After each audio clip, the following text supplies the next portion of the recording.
अस्सलामुअलैकुम वरहमतुल्लाहि वबरकातुहू। मेरे दोस्तों, उम्मीद है आप सब लोग बिल्कुल खैर खैरियत से होंगे। अल्लाह ताला आप सब पर फजल व करम फरमाए। अल्लाह दीन और दुनिया की कामयाबियाँ आपको अता फ़रमाए, आमीन।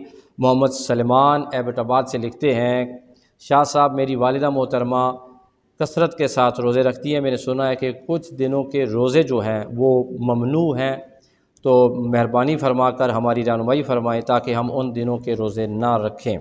मोहतरम सलमान साहब, बहुत बहुत शुक्रिया। अल्लाह ताला आपको खुश रखे, आपकी वालिदा मोहतरमा को अल्लाह मज़ीद सेहत और उम्र खिज़र अता फ़रमाए। पहला हवाला आपकी खिदमत में अर्ज़ है, सही मुस्लिम जिल्द नंबर 2, हदीस का नंबर है 177।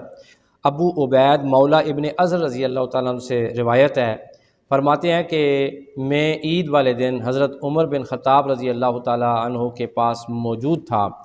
उन्होंने नमाज़ पढ़ाई और नमाज के बाद लोगों से खिताब फरमाया और आपने इरशाद फरमाया कि ये दिन उन दिनों में से है जिनमें रसूलुल्लाह सल्लल्लाहु अलैहि वसल्लम ने रोज़ा रखने से मना फरमाया है।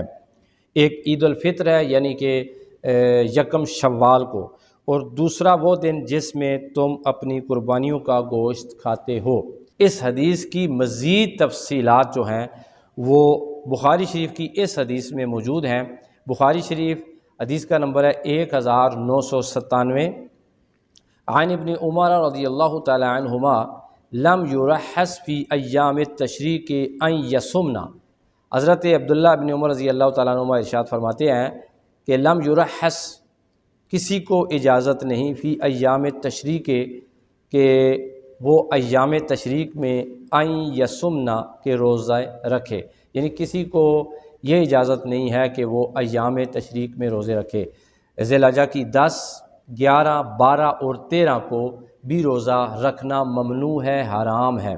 यानी कुल 5 दिन हो गए। मोहतरम सलमान साहब, अपनी वालिदा मोहतरमा की खिदमत में भी अर्ज़ कर दीजिए, अपने दोस्तों अहबाब को भी बताइए कि यकम शव्वाल यानी छोटी ईद वाले दिन भी रोज़ा रखना ममनू है, हराम है, और बड़ी ईद वाले दिन भी रोज़ा रखना ममनू है, हराम है।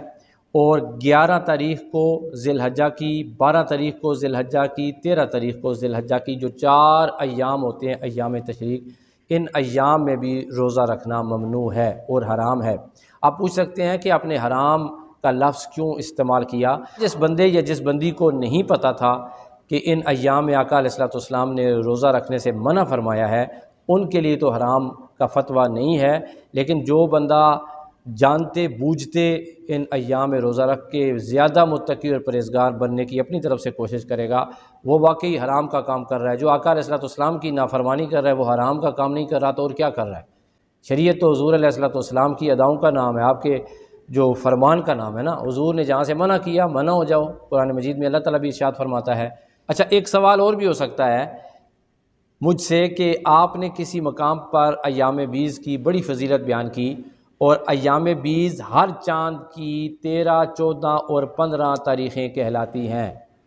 तो अब ज़िलहज्जा की 13 तारीख़ अय्याम बीज़ में आ रही है, तो क्या हम रोज़ा रखें या ना रखें, यानी कि जो 13 तारीख़ है ज़िलहज्जा की, इसमें रोज़ा रखें या ना रखें। अगर नहीं रखना तो फिर अय्याम बीज़ के 3 रोज़े कैसे पूरे करें। तो आपकी खिदमत में गुजारिश है कि आप 14, 15 और 16 ज़िलहज्जा को रोज़ा रख लिया करें, 3 रोज़े मुकम्मल कर लिया करें। शरीयत में इस चीज़ की इजाज़त दी गई है। दिलावर हुसैन शाह काज़मी को दीजिए इजाज़त। अस्सलामु अलैकुम वरहमतुल्लाहि वबरकातुहू।